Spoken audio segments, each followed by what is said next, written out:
Hungo asırda үҙ көсөнә ингән юл кагыйдәләрендә үҙгәрешләр тураһында даими белгес Хәлим Аюпов менән һөйләшәбез. Хәйерле иртә. Һаумыһығыҙ? Хәйле иртә күрүегеҙгә шатбыҙ. Әле генә ер барышында ла беҙ һөйләшә башлағайныҡ. Ҡапыл эфирҙа башланып китте. Ислам хөрмәтле достар, бик күп яңылыҡтар. Хәлим ағай, шуларҙы барыһын да интекләп тамашасыларға һөйләп ишеттерегеҙ әле. Ниндәй яңылыҡтар бар? Әле мына быйыл гына яңылыҡларҙы алғанда, күп яңылыҡлар, йылда юл йөрөү ҡағиҙәһенә яңылыҡлар кирип тора. Шуның өсөн теге иң тәүҙә әйтеп китәһем килә, һәр йылда ана шул яңылыҡлар менән яңы китаплар һатыла. Һәр бер водитель шул китапты алып, бер 15 минут, ярты сәғәт ваҡытын әрәм итәм дип уйламаһа, шунда күп яңылыҡларҙы белергә була. Инде яңылыҡларға ҡағылғанда, мына был кирде тәүҙә автомәктәптә уҡыған курсанттарға водитель тартмаһы алырға тейеш. Шунан кирде страховкаға. Яңылыҡлар кирде, бик ҙур яңылыҡлар кирде. Янан теге скутерларға ҡағылған яңылыҡлар кирде.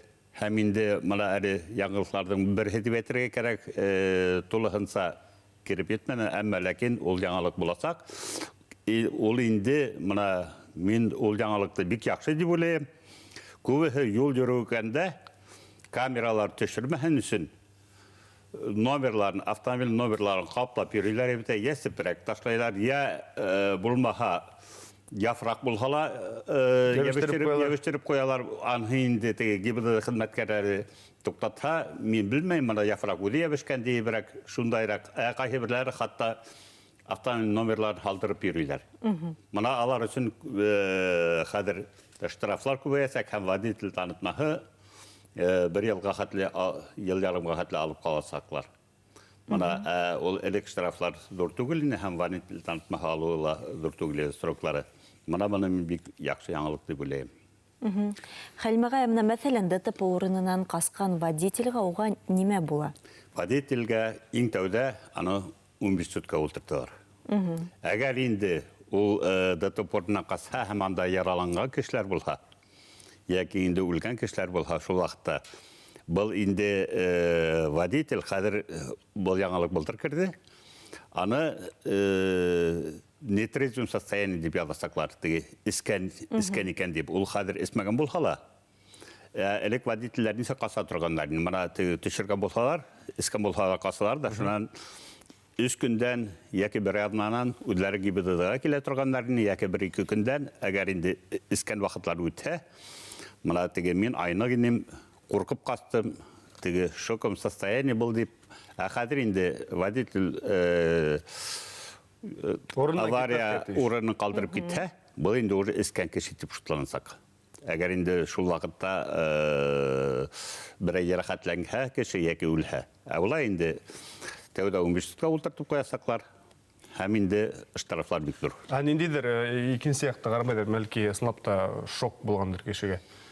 Юк, нисек кенә булмаһын, юл йөрөү ҡағиҙәһендә һин шок булһа, автомобилдең авария урынын ҡалдырып китергә дигән закон юк юл йөрөү ҡағиҙәһендә. Юл йөрөү ҡағиҙәһендә әгәр инде һин авария булһа, иң тәүҙә машина автомобилде урынынан ҡуҙғатырға ярамай.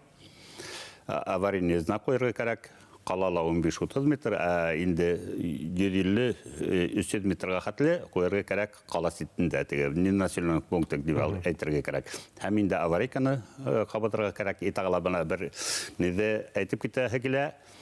Авария бына төнлә булһамы, ҡайсан автомобилдән сыҡһағыҙ, һеҙҙең теге һары халат булырға тейеш. Светоотражающий. Шуны обязательно кейергә кәрәк. Мана бит күп авария була, бит кешеләр туҡтап тора, һәм аларҙың теге әҙ генә ныҡ булмаған авария. Шул уҡ ваҡытта икенсе автомобилдәр арттан килеп бәрелә. Ныҡ авария һәм үлгән кешеләр бик күп. Шуның өсөн теге был закон бер 3 йыл элегерәк сыҡҡан, 4 йыл кем вне населенного пункта дип әйтә, ҡараңғы ваҡытта яҡтыртылмаған урында йөрөһә, хоть ул көтөүсе булһын, хоть йәйәүле булһын, хоть кем булһын, теге юлда йөрөгән саҡта, ул халат, светоотражающий халат кейергә тейеш, куртка кейергә тейеш. Мына был инде закон. Осраҡтар булып тора, мәҫәлән, урамда кеше китеп бара, төнгө бәлдә, һәм ошо светоотражающий әйберҙәре булмағанда, водительдәр төкһә, кем яуаплылыҡҡа тартыралар? Ну, мында ҡарайлар инде,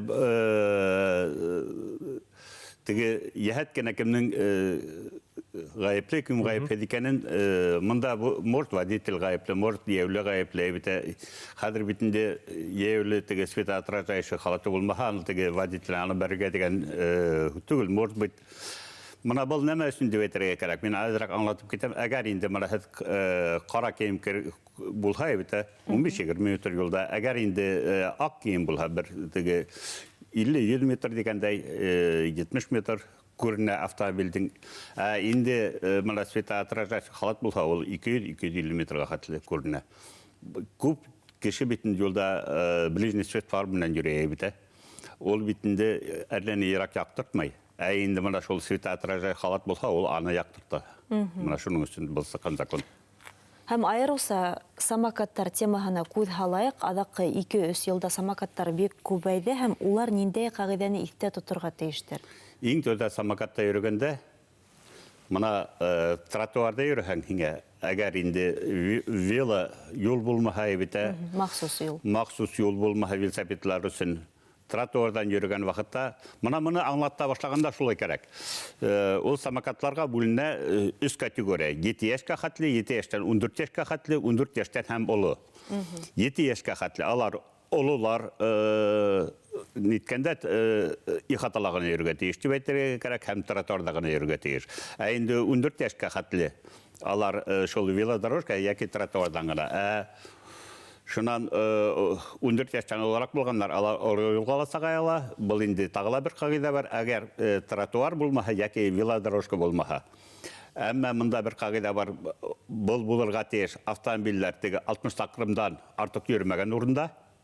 Шул вакытта гына ул юлга сыгып йөри ала һәм уң як рәттән генә барырга тиеш. Әмма ләкин ул юл аша сыкканда бұл енді бархынла қағыла, бұл велосипедистларға қағыла, алар должны спешиваться деп әйтергә кәрәк. Алар төшәргә һәм этәреп сығарға тиешләр. Мұна теге юл аша сыққанда. Қазір битне қара һәм күберәге теге ултырып сығалар. Енді теге мөмкинлек булмаганда велодорожка яки юлда йөргәндә, теге тротуардан йөрһәң, анда 2 чакрымдан да артык булырга тиеш түгел. Ул теге яулы барган скорость менән барырга тиеш. Бұл инде 35 километрдан килограммдан ауыр булырга тиеш түгел, һәм инде самокатларда йөрергә тиеш бер генә кеше. Монда Икәүләшеп тагылышып йөргәндәр. Икәүләшеп, өсәүләп, бишәүләшеп йөргәннәр бар бите. Хатта атайдар малайларын да Һәм инде аларның башында каска булырга тиеш, әгәр инде олы юлда йөргән вакытта алда фары булырга тиеш, артта катафота булырга тиеш, һәм аларның тормозлары булырга тиеш, яңада күргәнгәндә, һәм инде карыйларында хары катафоталар булырга тиеш. Бу инде аларның поворотниклары эшләргә тиеш, шул вакытта гына алар олы юлга сыгай ала дип әйтергә кирәк. Тиеш дип дә, әмма бездә, мәсәлән, Өфөлә нисегрәк юл кагыйдәләре хезмәткә ДПСниклар тикшерәм. Штраф алган сорактар бармы? Штраф алган соракларда бар, ДПСникларда тикшерә, рейдларда үтеп тора, әле менә яңарак кына мотоцикл дигән рейд үтте, инде шул рейд вакытында алар шул самокатта йөргәннәрдә каранлар, туктаттылар, штрафлар алдылар, һәм алар уларды даими тикшереп тора. Моны кайта вакыт юлашта сыкканда күрәләр, 2 шәрки шулдырып бергәндә тизлек тарттырганда аларга штрафлар алынып тора. Хәлим агай, менә бүген һөйләрнек битендә күп кенә кагыйдәләрдә, яңгырып торган кагыйдәләрдә, әмма камералар күбәю менән дә, кагыйдәләр үзгәрү менән дә, һәм госорда ДТПлар күп, үлем сорактары яшырак күренә башлады. Ни өчен ушулай дип уйлыйм? Ну, мына бұл теге үлем сораклары күбәя башламаны, бездә үлем сораклары әзәя башланы дип әйтергә кирәк. Былтырга караганда быел мына үлем сораклары 3нче елга караганда былтыр үлем сораклары әзрәк булды. Мына быел да әзрәк. Әмма авариялар арта дип әйтергә, мына күбрәге исе бултырган кешеләр рульдә күбрәк йөри башладылар дип әйтергә кирәк. Бұл инде нәмә менән беренчедән ГИБДД хезмәткәрләренең эшен күрсәтә дип әйтергә кирәк. Алар күбрәк туктата, күбрәк тота аларды. Мына һәр авылларда рейдлар булып тора, күп постоянный рейдлар булып тора бит. Шул вакытта алар искән кешеләр туктата. Әмма исеп йөргән кешеләр әзәймәй дип әйтергә кирәк. Мына бу инде тәүдә кешенең үзеннән тора. Шуның өчен анда мына хәзер законнан тагыла үзгәртергә тиешләр, кадирәк эшләргә уйлыйлар. Теге машиналарны да конфисковать итәргә, күбрәк штраф алырга һәм күбрәк төрмәгә ултыртып һәм күбрәк срок бирергә. Мына шундай законнар кабул итәргә тиешләр. Самокатларга килгәндә мына тагыла быел яңа закон кабул ителергә тиеш. Әле инде һәр регионнар үзләрендә закон кабул итәләр. Мына Мәскәүдә кайдадыр самокатларга номерлар куела. Алар инде мана авария кешене бәреп касам ничек күп урында камералар бар. Ана шул теге номерларны табалар. Инде мана Питердә хәзер куялар самокатлар күп кеше йөргән тротуарлар ниләрдә аларның эргәһендә теге прокатка бергә тиеш түгелләр самокатлар. Кагыйдәләр дә хәле бара үтәлһен тик һәм хөрмәтле водительләр, имин юлдар, хәерле юлдар теләйбез. Кагыйдәләрдә бозмагыз, тизлекне саклау. Рәхмәт бүген килгәнегез өчен. Хәерле юл.